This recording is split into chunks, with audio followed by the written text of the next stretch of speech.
ধুয়ে রাখার সময় দেখতে যে খাইলো একবারে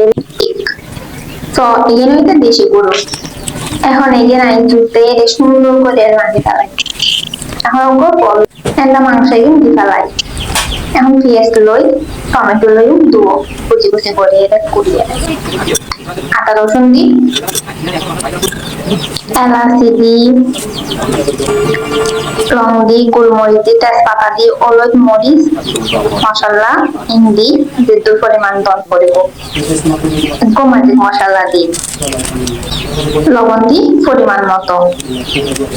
গরু গোস্ত মশলা দি সর্ষের তেল দি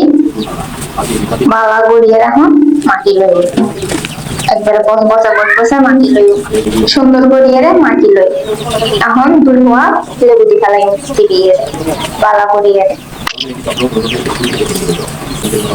তারপরে এখানে বালা করিয়ে মাটি লই এখন এগুলোকে মেরিনেট করে বেলাই তার মাঝে লাই দিব খুব প্যান লইম এন্ড তেল দিও ফ্রাই তেল আলু গুস্ত দি দেখি দি ফেলাই সুন্দর করে দেখি দি ফেলাই তারপর লাড়ি সারিয়ে ঢাকনা দিয়ে না দিয়ে তো এখন ওই আস্তে আস্তে হয় তো কি সুন্দর ওই আর একখানা পরে ফেলাই একখানা পরে সব কি সুন্দর দেখতে গেলে সুন্দর হাইটু একবারে ফ্যান্টাস্টিক সেই মডেল তেলে সর্ষের তেল দিয়ে